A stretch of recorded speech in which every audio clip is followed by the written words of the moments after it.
और आज हमारे देश में ऐसे लोगों की बहुत कमी महसूस होती है जो भारत के एजेंडे को आगे बढ़ाएं, जो राष्ट्रवाद की बात करें, जो ये बताएं कि भारत के लिए क्या सही है और ऐसा काम करें जो भारत की छवि को चमकाए, बजाय इसके कि वो ऐसा काम करें, ऐसी बातें करें जिससे भारत की छवि खराब होती हो। अब आपको उस आधे फ्रंट की तरफ लेकर चलते हैं, क्योंकि भारत में कोई ना कोई जंग अंदर भी चलती रहती है और ज़्यादातर ये जो जंग होती हैं ये राजनीति के लिए होती हैं, वोटों के लिए होती हैं।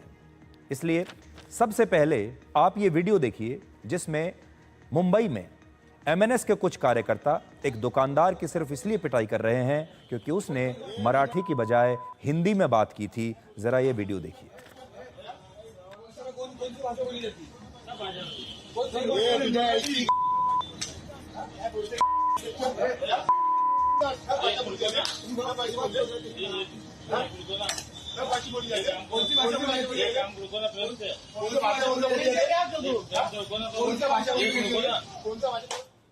ये एक वीडियो आपने देख लिया जहां एक दुकानदार की पिटाई हो रही है। एमएनएस के कुछ कार्यकर्ता पिटाई कर रहे हैं क्योंकि ये दुकानदार मराठी नहीं बोलता। अब दूसरा वीडियो देखिए जिसमें उद्धव ठाकरे की शिवसेना के नेता एक दुकानदार को अपने दफ्तर में बुलाते हैं और एक ग्राहक से उसकी पिटाई करवाते हैं और पैर छूकर माफी मंगवाते हैं और इसका वीडियो बनाते हैं। यहां भी दुकानदार की गलती सिर्फ इतनी है कि उसने ग्राहक से मराठी में बात करने से इनकार कर दिया। उसके बाद इन दोनों का आपस में कुछ झगड़ा हुआ, नेताओं ने दफ्तर में बुलाया, माफी मंगवाई, थप्पड़ मारे और इसका भी वीडियो बनाया और जारी कर दिया। देखिए। मेरा नाम शनमुख पुजारी है। मैंने कल थोड़ा अपने दुकान पे थोड़ा सा लड़ाई हो गया इनके साथ में, तो मैंने इनको थोड़ा सा मारा। तो आइंदा से मैंने ऐसे गलती नहीं करूंगा। सॉरी, मुझे माफ कर दो।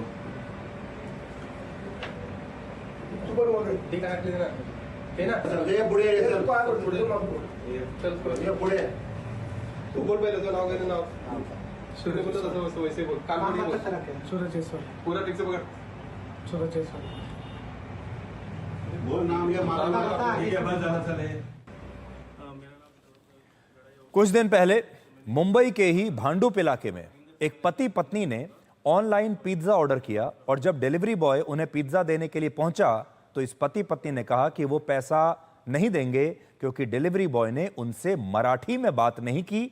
उसका भी एक वीडियो है, जरा देखिए। क्यों मराठीत नहीं येत नाही थे, बट क्यों जबरदस्ती मराठी बोलने का? पण क्यों है यहाँ पे ऐसे। कौन बोला इसे? हमारा येत नहीं हिंदी। नहीं आता तो फिर नहीं ऑर्डर करने का ना। आता तो पैसे बोलते। हाँ, नहीं देने का ना पैसा। हाँ ठीक है ठीक है, बोलो बोलो और बोलो। ऑर्डर खराब, धंदा चुकीचा करायचा। दिखाओ ना, ऑर्डर खराब है तो दिखाओ। ऑर्डर खराब है तो दिखाओ ना मेरे को। फोन करना पड़ा ना मेरे को तुमको कि ऑर्डर ढंग से। मैंने फोन किया था आपको, मैंने स्टार्टिंग कॉल किया था, मैंने आपको एड्रेस पूछने कंफर्म करने के लिए कॉल किया था। संजय पाटिल ना कर फोन। हाँ किसको भी करो, मैं जब आता नहीं मैम जबरदस्ती मराठी बोलने का। तेरा तो बोल पकड़। हाँ बोलो ना। मेरा वीडियो नहीं निकालने। क्यों? मैं तुम्हारा निकाल सकती हूँ। बट क्यों? ये जबरदस्ती है। तू मेरा वीडियो मत निकाल, मैं तुम्हारा वीडियो निकालूंगी। ये कौन सा जबरदस्ती है? हाँ लगाओ ना। ये जो पति पत्नी है एक गरीब डिलीवरी बॉय को पैसा देने से इनकार कर रहे हैं क्योंकि वो डिलीवरी बॉय मराठी नहीं बोल पाता। उसने मराठी बोलने से इनकार किया। इस वीडियो के वायरल होने के बाद इस पति पत्नी ने तो माफी नहीं मांगी, लेकिन एमएनएस के स्थानीय नेताओं ने, एमएनएस मतलब राज ठाकरे की जो पार्टी है, उसके स्थानीय नेताओं ने इस डिलीवरी बॉय को अपने ऑफिस बुलाया और उसे माफी मांगने के लिए मजबूर कर दिया और माफी मांगने के बाद उस समय उसका एक वीडियो भी बना लिया। जो भी हुआ गलती से हुआ, हमने वायरल नहीं किया है। तो मैंने डॉमिनोज के ग्रुप में भेजा था तो वहाँ से मतलब वायरल हो गया वीडियो। तो ऐसा कुछ नहीं हुआ, मैम ने मेरे को पेमेंट सब किया था। प्लीज ऐसा वीडियो वायरल मत करो, मैं हाथ जोड़ता हूँ मराठी। और मैं मराठी बोलूँगा भी और सीखूंगा भी। जय हिंद, जय महाराष्ट्र। क्या आप जबरदस्ती किसी से कोई भाषा बुलवा सकते हैं? अगर वो भाषा उसके दिल से नहीं निकल रही तो जबरदस्ती मारपीट करके, इस तरह के वीडियोस बना के आप जबरदस्ती कोई चीज एक लोकतांत्रिक देश में किसी पर थोप सकते हैं? आज बड़ा सवाल ये है। और सब जगह अगर आप देखिए, ये सारे लोग चाहे नेता हैं, कार्यकर्ता हैं, पहले दुकानदारों को पकड़ते हैं, फिर उन्हें थप्पड़ मारते हैं और उसका वीडियो ज़रूर बनाते हैं और फिर उस वीडियो को सोशल मीडिया पर अपलोड कर देते हैं और ये वीडियोस वायरल हो जाते हैं। अब राजनीति इस प्रकार से होती है। अब आप सोचिए, जो लोग एक विदेशी ब्रांड का इटालियन पिज्ज़ा खाते हैं, ये जो पति पत्नी हैं, इन्होंने पिज्ज़ा ऑर्डर किया है, एक इटालियन पिज्ज़ा, एक विदेशी ब्रांड से, एक विदेशी कंपनी से। ऐसे लोग जो पिज्ज़ा ऑर्डर करके खा रहे हैं महाराष्ट्र में बैठ के, वो डिलीवरी बॉय से सिर्फ मराठी में बात करने की जिद करते हैं। इस परिवार से किसी ने यह नहीं पूछा कि आप महाराष्ट्र में रहते हुए सिर्फ मराठी भोजन क्यों नहीं करते, आप इटालियन डिश क्यों मंगवा रहे हैं। हमारे देश में 80% हिंदू रहते हैं और ये 110 करोड़ हिंदू पहले से ही जातियों में बटे हुए हैं, जैसे अगड़ी जाति, ओबीसी, पिछड़ी जातियां।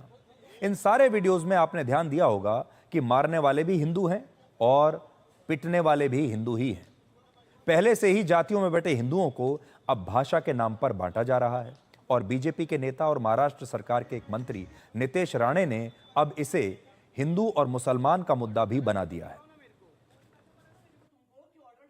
मारा ही गया है ना, एक हिंदू को मारा गया है ना, एक हिंदू को मारा गया है, तो मुझे बोलना है कि इतनी हिम्मत जाके नल बाजार और मोहम्मद अली रोड में दिखाओ ना। वो जो दाढ़ी वाले और गोल टोपी वाले क्या मराठी में बात करते क्या, शुद्ध मराठी में बात करते क्या? उधर जाने की, उनको कान के नीचे बजाने की हिम्मत नहीं है। जावेद अख्तर क्या मराठी में बात करता है क्या? आमिर खान क्या मराठी में गाता है क्या? उधर उसके मुंह से मराठी निकालने की हिम्मत नहीं है। ये गरीब हिंदू को क्यों मारने की हिम्मत कर रहे हो? ये सरकार हिंदू ने बिठाई है, हिंदुत्व विचार की सरकार है, इसलिए इस तरह की कोई भी अगर कोई हिम्मत करेगा तो हमारी सरकार भी तीसरी आंख खोलेगी, इतना मैं कहना चाहता हूँ। अब जरा इसके पीछे की राजनीति को समझिए। इसके पीछे कौन है? इसके पीछे है राज ठाकरे। राज ठाकरे पहले भी मराठी अस्मिता का मुद्दा उठाते रहे हैं, मराठी भाषा का मुद्दा उठाते रहे हैं। उनके कार्यकर्ता पहले भी इस तरह की हिंसा करते रहे हैं, ये कोई नई बात नहीं है। और अब उनके साथ उद्धव ठाकरे की पार्टी भी मिल गई है। वर्ष 2006 में राज ठाकरे द्वारा महाराष्ट्र नव निर्माण सेना के गठन के बाद यह पहली बार है जब उनके भाई उद्धव ठाकरे और राज ठाकरे किसी मुद्दे पर खुलकर इस प्रकार से एक साथ आए हैं। महाराष्ट्र की राजनीति में इस समय इन दोनों ही भाइयों की हालत बड़ी खराब है। विधानसभा में राज ठाकरे की एक भी सीट नहीं है और उद्धव ठाकरे की शिवसेना के पास भी अब मुश्किल से 20 सीटें बची हैं। दोनों की स्थिति बड़ी खराब है, दोनों कमजोर हो चुके हैं और अब इन दोनों को यह लगता है कि मराठी अस्मिता को एक बड़ा मुद्दा बनाकर राजनीति में इन्हें अपनी पुरानी खोई हुई ताकत दोबारा से मिल सकती है। इसलिए दोबारा इन्हें अब मराठी अस्मिता की याद आ गई। 1966 में बाल ठाकरे द्वारा स्थापित शिवसेना के अब 3 टुकड़े हो चुके हैं। पहला हिस्सा उद्धव ठाकरे के पास है, जो उनके बेटे हैं, दूसरा हिस्सा राज ठाकरे के पास है और तीसरा हिस्सा एकनाथ शिंदे के पास है। ये 3 हिस्से हो चुके हैं अब शिवसेना के। अब हम तो आज इन दोनों ठाकरे भाइयों को यह सलाह देना चाहेंगे कि मौजूदा स्थिति में अगर महाराष्ट्र की राजनीति में इन्हें प्रासंगिक बने रहना है तो इन्हें अपनी पार्टियों का आपस में अब विलय कर लेना चाहिए। जैसे पहले ये दोनों एक साथ हुआ करते थे, अब इन्हें दोबारा से मिल जाना चाहिए और कोई विकल्प इनके पास है नहीं। और ये बात मैं क्यों कह रहा हूं, ये कैलकुलेशन के आधार पर है। वर्ष 2024 के विधानसभा चुनाव में उद्धव ठाकरे की शिवसेना का वोट शेयर सिर्फ 10% था, जबकि राज ठाकरे की एमएनएस को सिर्फ 1.5% वोट मिले थे। 1.5%। सोचिए, अगर ये दोनों मिल जाएं तो इनका वोट शेयर मिलकर हो जाएगा लगभग 11.5%। एकनाथ शिंदे की शिवसेना का वोट शेयर है 12.5%। अजीत पवार की एनसीपी का वोट शेयर है 9.1% और शरद पवार की एनसीपी का वोट शेयर है 11.4%। ये वहां की जो रीजनल क्षेत्रीय पार्टियां हैं, मराठी अस्मिता वाली जो पार्टी हैं, उनका, इसमें बीजेपी का हम नहीं बता रहे हैं आपको, ये उनका वोट शेयर है 2024 के विधानसभा चुनाव में। अगर उद्धव ठाकरे और राज ठाकरे मिल जाते हैं तो इनका वोट शेयर दोनों का मिलकर हो जाएगा 10+1.5%, मतलब 11.5%। और यह महाराष्ट्र की मराठी अस्मिता वाली क्षेत्रीय पार्टियों में दूसरे नंबर की पार्टी बन सकते हैं। लेकिन जो ठाकरे परिवार आज ये कह रहा है कि अगर गैर मराठियों ने मराठी भाषा का अपमान किया तो स्थितियां हाथ से निकल जाएंगी, क्या वो ठाकरे परिवार या एमएनएस के कार्यकर्ता या एमएनएस के नेता या यूबीटी के कार्यकर्ता 31% मुस्लिम आबादी वाले औरंगाबाद में जाकर वहां के मुसलमानों को मराठी बोलने के लिए विवश कर सकते हैं? क्या ये लोग 80% मुस्लिम आबादी वाले मालेगांव में जाकर मराठी बोलने के लिए वहां के लोगों के साथ मारपीट या जोर जबरदस्ती कर सकते हैं? या फिर 52% मुस्लिम आबादी वाले बायकुला, 50% मुस्लिम आबादी वाले मुंबा देवी, 53% मुस्लिम आबादी वाले मलाड वेस्ट या फिर इसी तरह 50% से ज्यादा मुस्लिम आबादी वाले अणुशक्ति नगर या धारावी में जाकर मुसलमानों को मराठी बोलने पर मजबूर कर सकते हैं? जवाब है नहीं कर सकते, क्योंकि ये दोनों ही पार्टियां जानती हैं कि मुसलमान ना तो इन्हें पहले कभी वोट देते थे, ना इन्हें आगे कभी वोट देंगे, और इन्हें मुसलमानों के वोट चाहिए भी नहीं, इन्हें चाहिए बाकी हिंदुओं के वोट। अब क्योंकि इन्हें मराठी बोलने वाले हिंदुओं के वोट चाहिए और महाराष्ट्र में लगभग 70% लोग मराठी बोलते हैं, इसलिए इनकी नजर उन पर है। उद्धव ठाकरे के पुत्र और उनके राजनीतिक उत्तराधिकारी आदित्य ठाकरे भी कह रहे हैं कि अगर मराठी भाषा का अपमान होता रहा तो यह बात बहुत आगे बढ़ जाएगी। अब आपको एक पुरानी बात याद दिलाते हैं। ये वही आदित्य ठाकरे हैं जिन्होंने वर्ष 2008 में अपना एक म्यूजिक एल्बम रिलीज किया था जिसका नाम था उम्मीद, और इस म्यूजिक एल्बम में ज्यादातर हिंदी गाने ही थे जिन्हें खुद आदित्य ठाकरे ने लिखा था। इस म्यूजिक एल्बम को उस जमाने में अमिताभ बच्चन ने लॉन्च किया था, जो खुद हिंदी फिल्मों के सबसे बड़े अभिनेताओं में से एक हैं, सुपरस्टार हैं। उनके पिता हरिवंश राय बच्चन की गिनती हिंदी के सबसे महान कवियों में होती है। इस खानदान का रिश्ता हिंदी से कितना पुराना रहा है, अब आप सोच लीजिए। तो उस हिसाब से आदित्य ठाकरे को अपनी एल्बम का नाम उम्मीद तो बिल्कुल नहीं रखना चाहिए था। उन्होंने इस एल्बम का नाम मराठी में क्यों नहीं रखा? अपनी एल्बम उन्होंने मराठी में रिलीज क्यों नहीं की? मराठी में गीत लिखते, मराठी म्यूजिक के साथ मराठी में अपनी एल्बम रिलीज करते, लेकिन तब उन्होंने हिंदी में की। उस समय इसका विमोचन किसी मराठी बोलने वाले, किसी मराठी सिनेमा के बड़े फिल्म स्टार से कराते, लेकिन तब उन्होंने ऐसा नहीं किया। दूसरा उदाहरण देखिए, हिंदी फिल्म जिसे आप बॉलीवुड कहते हैं, हिंदी फिल्मों का केंद्र भी ये मुंबई है जहां पर मराठी बोली जाती है।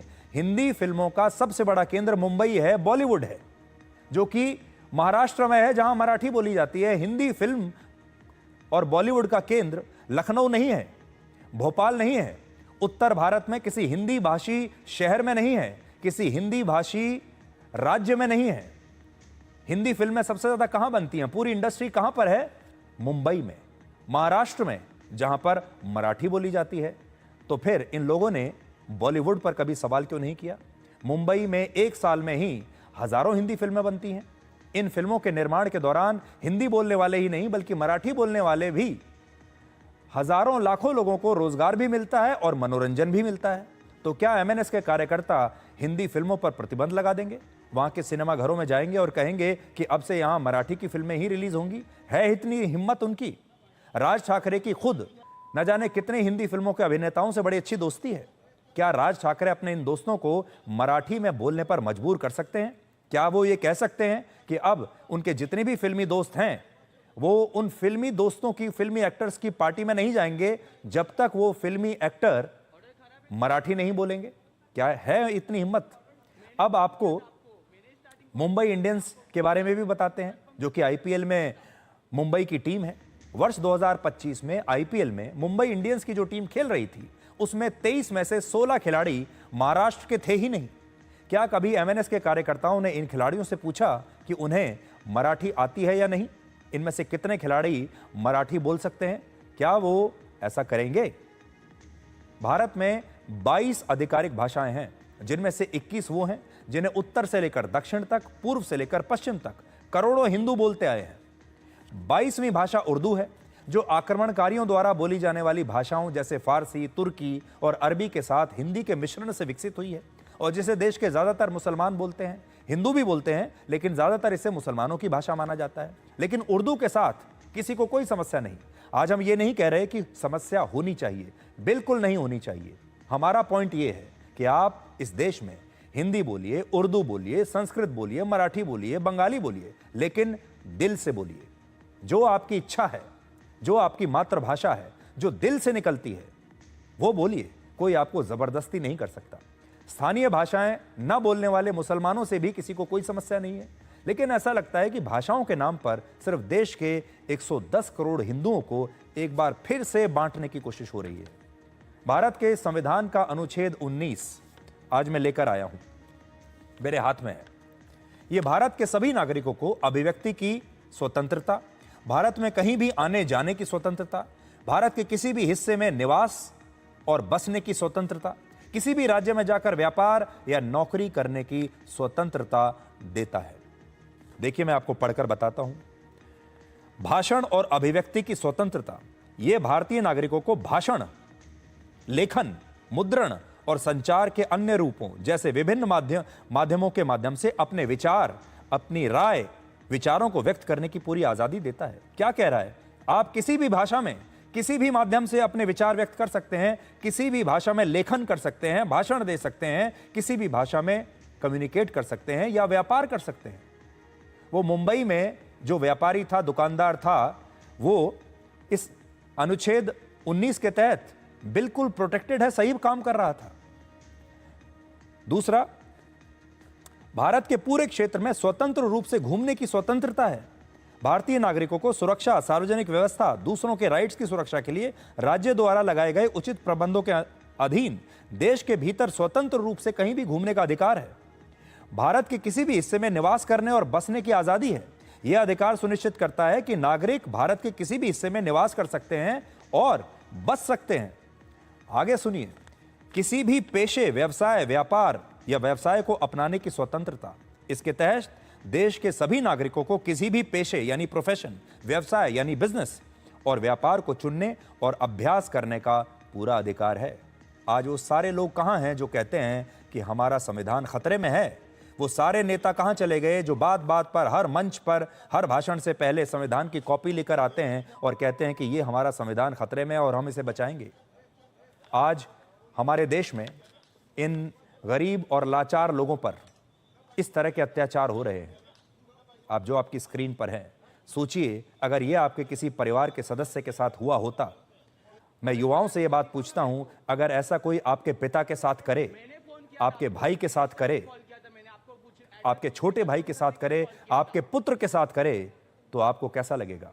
आप में से बहुत सारे लोगों के बच्चे और रिश्तेदार, परिवार के लोग आपके राज्य से बाहर दूसरी जगह नौकरी या काम करने के लिए जाते होंगे। वो जाते होंगे, मुंबई जाते होंगे, बेंगलुरु जाते होंगे, चेन्नई जाते होंगे, कोलकाता जाते होंगे। वहां उनके साथ अगर ऐसा हो तो आपको कैसा लगेगा? लेकिन इस पर कोई विवाद नहीं। आज संविधान खतरे में नहीं। अब भाषा विवाद के नाम पर संविधान के अनुच्छेद 19 की खुलकर धज्जियां उड़ाई जा रही हैं और ऐसा लगता है कि ये सब एक बहुत सोची समझी साजिश के तहत हो रहा है। और ऐसा नहीं है कि भाषा के नाम पर बंटवारा सिर्फ एक राज्य महाराष्ट्र में हो रहा है। भाषा की ये राजनीति कर्नाटक में चल रही है, जहां लोगों को जबरदस्ती कन्नड़ बोलने के लिए मजबूर किया जा रहा है। ये राजनीति तमिलनाडु में चल रही है, जहां तमिल अस्मिता के नाम पर हिंदी और संस्कृत भाषा का विरोध होता है। आज बड़ा सवाल यह है कि मराठी, तमिल, कन्नड़ और बंगाली के इन ब्रांड एम्बेसडर्स के बीच आपको कितने ऐसे लोग दिखते हैं जो भारत और भारतीयता के ब्रांड एम्बेसडर्स हैं? क्या किसी शहर में, किसी राज्य में आपको ऐसे लोग कहीं सड़क पर दिखते हैं जो कहते हैं कि भारत की बात कीजिए? क्या आपको इनमें कोई ऐसा दिखता है जो राष्ट्रवाद की बात करता हो? क्या कोई ऐसा दिखता है जो विदेशी सामान का विरोध करता हो, जब कहता हो कि मेक इन इंडिया की जो बात करता हो, या जो कहता हो कि जब पाकिस्तान के साथ लड़ाई चल रही है, जब चीन हमारा दुश्मन बनकर बैठा है, तो इस समय भारत के हितों का ध्यान रखिए, भारत के बारे में बात कीजिए? क्या कोई आपको सड़क पर यह करते हुए दिखाई देता है? सो राष्ट्रवाद के चैंपियन तो कहीं दिखाई नहीं दे रहे, लेकिन मराठी भाषा के चैंपियन आपको दिख रहे हैं, तमिल भाषा के चैंपियन आपको दिख रहे हैं, कन्नड़ के चैंपियन दिख रहे हैं, बंगाली के चैंपियन दिख रहे हैं। लेकिन भारत का क्या होगा? भारत के चैंपियंस कहां पर हैं? आपको भी अपने आसपास ढूंढना चाहिए। अगर आपको मिलें तो हमें बताइएगा। अब दिल्ली वालों के लिए हमारे पास एक खुशखबरी है। दिल्ली भारत की राजधानी है और दिल्ली के लोग, खास तौर पर जो मिडिल क्लास लोग हैं, वो बड़े मायूस थे पिछले कुछ समय से। दिल्ली सरकार ने पुराने वाहनों को ईंधन न देने के अपने उस आदेश पर रोक लगा दी है जिसमें 10 साल से पुराने